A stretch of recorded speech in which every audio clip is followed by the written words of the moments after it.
Now, Dragons Rising saved Ninjago by Ninjago, which I didn't point out in the last video, but I'll try my best to at least credit him and put some stuff in here. So, probably this is the second one. I have never watched Dragons Rising, so let's just move on with this. But hey, seems like but it does seem really good because everyone really talks about it in high praise. So, let's move on. I've been a Ninjago fan all my life. I literally remember when Ninjago was announced in a Oh my god, that pink suit.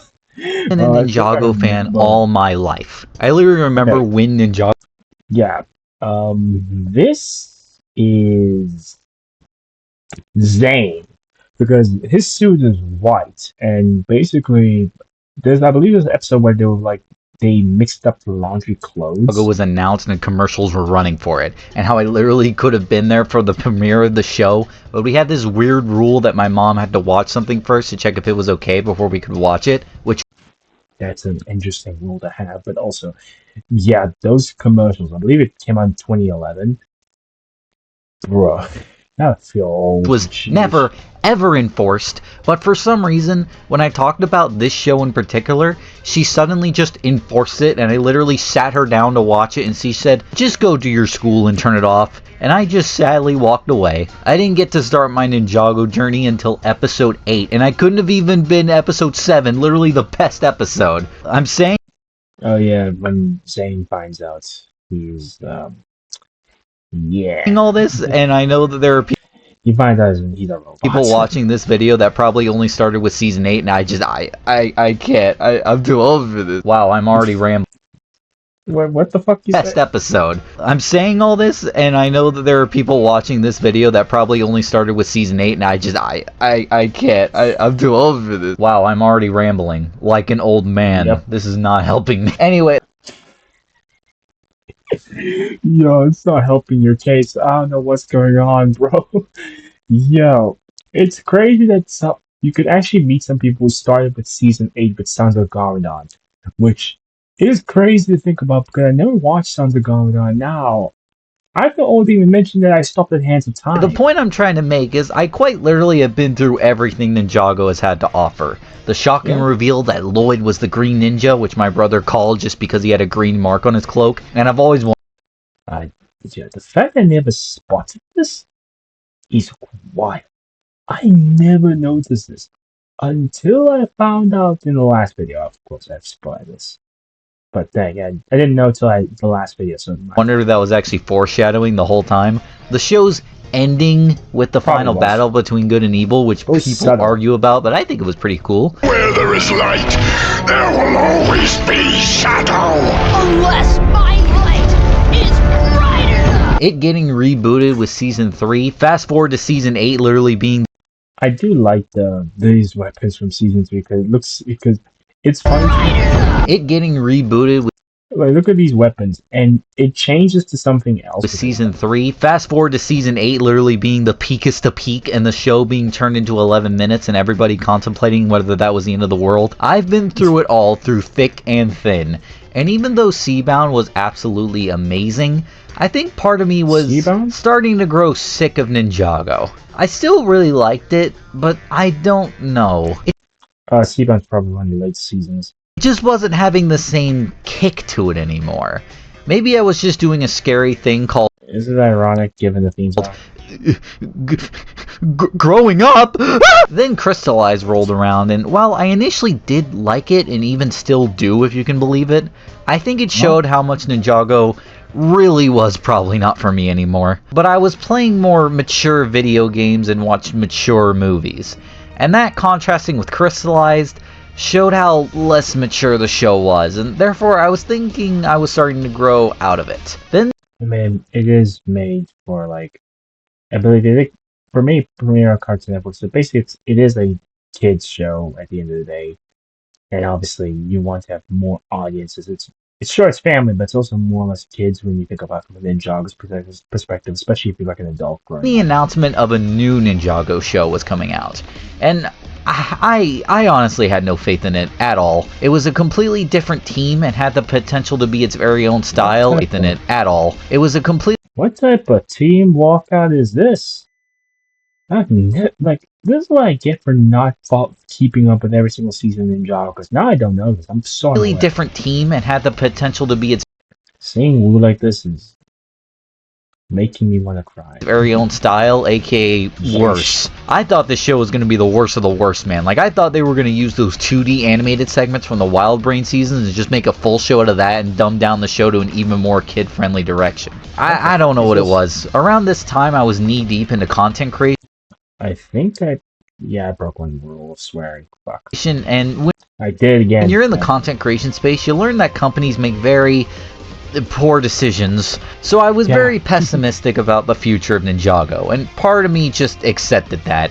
I got my closure with Crystallized. Dragon's Rising is gonna come out. I'm gonna give it an honest chance, but I'm probably not gonna like it, and then I'm just gonna get this thing out of my life. But the thing is, Dragon's Rising was good?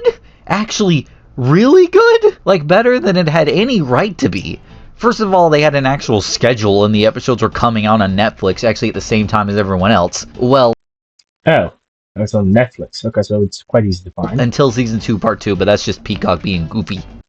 Oh, it's Peacock. But most of all, the show actually did reinvent itself in a really good way, and the writing was actually so much better. And I don't mean just the stories. The ninja felt more like a family than ever before. In the Legacy Ninjago show, I guess we'll call it, the ninja, while obviously a team, didn't very much feel like a family, rather just a group of close friends. I don't really know how they did it, but the ninja feel more like an actual family that have been growing a bond with each other for a literal decade and 2 years change. Dang, maybe I am ancient.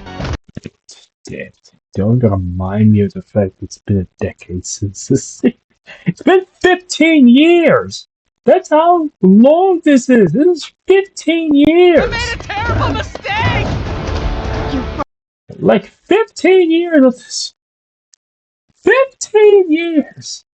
And I've only missed 7 and 8 of them! Damn it! Brought the dragons right to us? I'm gonna kill you! But it wasn't just that. It also just feels like the show has genuine direction now. The thing about Legacy Ninjago is that it had a theme and a system to it after the reboot. Season 3 was about robots, Season 4 was about a secret underground cult about an ancient tribe of snakes in a tournament to collect powers to sacrifice in a ritual to turn themselves into the image of their pagan idols. Sure, there's a lot to take in, but yes, you are correct. But there was a theme for each individual season, which ended with the next team coming up and flashing across the screen. But it didn't really tie into anything. There was not much of a story that led to the next season. Which it's not like I hated those seasons. I actually like the favorite season out of those was like Possession. That's my favorite season. And Season 5 was about Ghost, and so on. But while it was cool and gave each season a distinctive style to it, this was a mess from a storytelling standpoint. You couldn't really have an overall story and dive into character building as much because you had to wrap up those stories in one season, with only some bridges between each season. And I think we all know how that turned out. You have to remind me of this fucking Cole, Jay, and Mia shit. I don't want it. And okay, I broke it 4.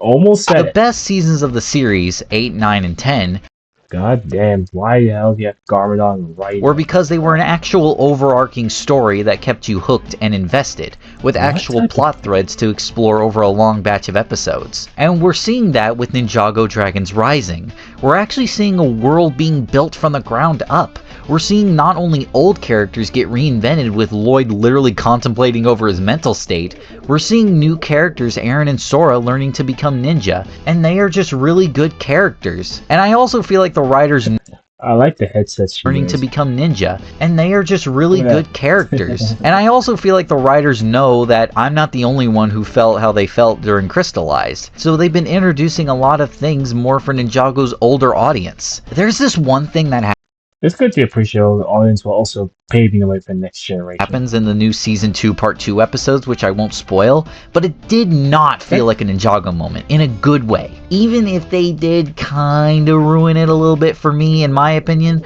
but that's a topic I want to talk about another day when it's safer to talk about spoiler stuff. And Sora's character and background probably puts even some anime protagonists to shame, and probably has the worst parents in all of fiction, and I... Damn. Hey, if that parent is merging her sister with a dog, then hey, they are somewhat safe in my books for some fucking reason. Love that. Video for another day, trust me. But the best thing of all about this show, it has actual stakes and consequences. I mean, in season 1 alone, there were Yeah, there are a lot that you can think of. and I love that. Video for another day, trust me. But the best thing of all about this show, it has actual stakes and consequences. I mean, in season 1, instances of the universe just imploding in on itself, but the actual consequences of certain actions portrayed by characters are actually explored and dealt with, unlike this piece of shit. And again, in that same scene I talked about earlier, they bring up something that happened in season 1 that I actually completely forgot about, and they just actually brought it back, and it means something to the overall plot. I wish I could Oh, talk that's about nice. it, but I really don't want to spoil anything for season 2, part 2 for now. Either way, Dragons Rising is a great show, completely blowing my expectations out of the water and actually reinventing my interest in the show as a whole. Even if there are some things that I don't like or things I think could be improved on, which I'll make a video about in the future. I was actually going to start with it, but maybe I should start with a positive video first. But I'm super Yeah, proud of do that Doc first, Wyatt and please. his team for being able to pull off what they do, and I'm super excited to see what more they got planned. And if you're interested in gaming discussion videos, go check out my main channel, Just Cole. Thank you, and see you next time. Goodbye. And it's crazy that his main channel probably is taking like more of a backseat to his his game channel. Anyway, shout out to Ninja Cole, and I'll see you all next time. Good day.